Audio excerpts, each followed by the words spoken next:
Chapter 9. Rusyn, a house language. The issue with the Rusyn language is not its merit, but its status. It is seen as a thing that should be kept within the home or village, not something that can be used for literary work or in the mainstream.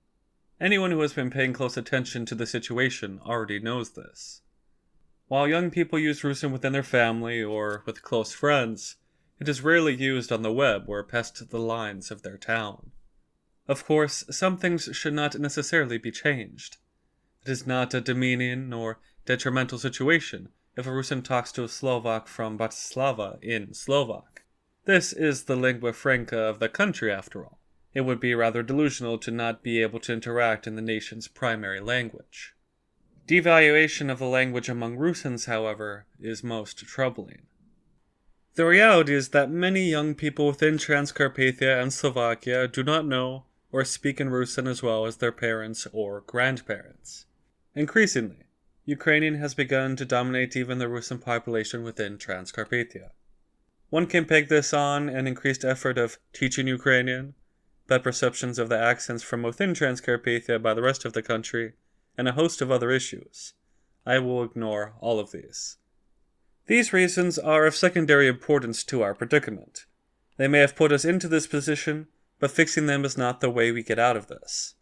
It is our own failures which continue to put the language into a downward spiral. Take the issue of the lack of codification as an example.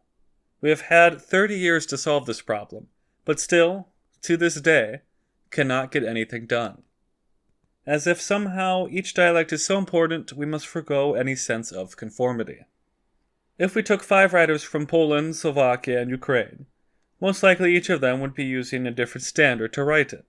In theory, most of these writers would be able to understand what the others had written, though with minor problems. How is this conducive to unifying a culture and language? If we cannot, even as a people, agree on a standard so that everyone, everywhere, can clearly understand what is written, how will we be able to solve more important issues? The Rusyn language is not linguistically nor historically special. It is special to us, because it is our heritage and voice of our ancestors, but nothing about po-no-shomu is intrinsically more noteworthy than that of Ukrainian or Russian. Italy has 34 native languages and God only knows how many dialects, but somehow they were able to come up with a standard that everyone could use. This was important to them for one main reason: the unification and consolidation of the Italian state. Even though other languages, standards, and dialects are used within certain areas, the Italian language is now inseparable from the people and the nation. A place in which regionalism is, in some ways, even greater than in our situation. It is simply not about unification, but avoiding current separation too. Even today, most Lemko Rusyns refer to their dialect as just Lemko, as if this constitutes a completely different language. Just 150 years ago, they called themselves Rusnaks just like the rest of us. Slowly, but surely, they've slipped away from other Rusyns in many aspects. In a perfect world, we would gather the top linguists from each group, throw them into a conference room, and lock the door until they have a codified solution. Moving past hyperbole, another meeting of all these individuals is a must. Having the best professionals in a room to solve an issue of this importance seems to me to be the best solution. An even greater issue regarding the Rusyn language is how we market it. Learn some words to speak to your baba next time you see them. How to ask for a drink when you visit some villages. All of these valid, yet not enough to persuade someone to be fluent or write in it. These goals only provide a reason for a shallow understanding of the language, never cutting beneath the surface. Here again we have the crossroads of high culture and language. Instead of only promoting the above-mentioned reasons, we should put forward the benefit of reading Rusyn literary works, and then creating one's own. This has multiple benefits, the first being that of an increased knowledge of the history of our people, which, if we are talking honestly, is incredibly poor for most of us. The second benefit is helping improve the perception of the language. This is to say, our language can produce long-lasting works of art. It has been done before. Po-no-shomu is not simply a bastardized dialect originating from a poor mountain community, but that of a culture worthy of saving. A last problem remains to be discussed. It is of the avenues of learning our language. Besides buying a book, some videos online, or asking one's parents, there is little potential to one's learning of the language.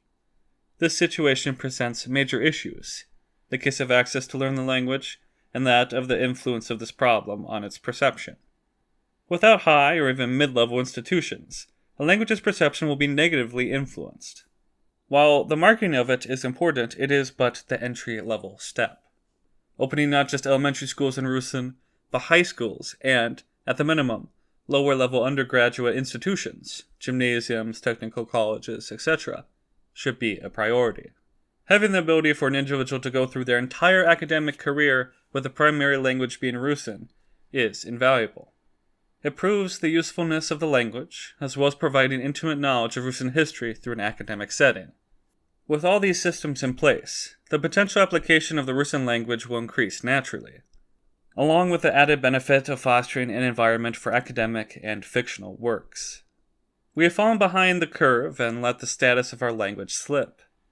Not all is bad. What we have lost or have never had before can be gained. It requires decisive and unwavering action, something that our community is not known for.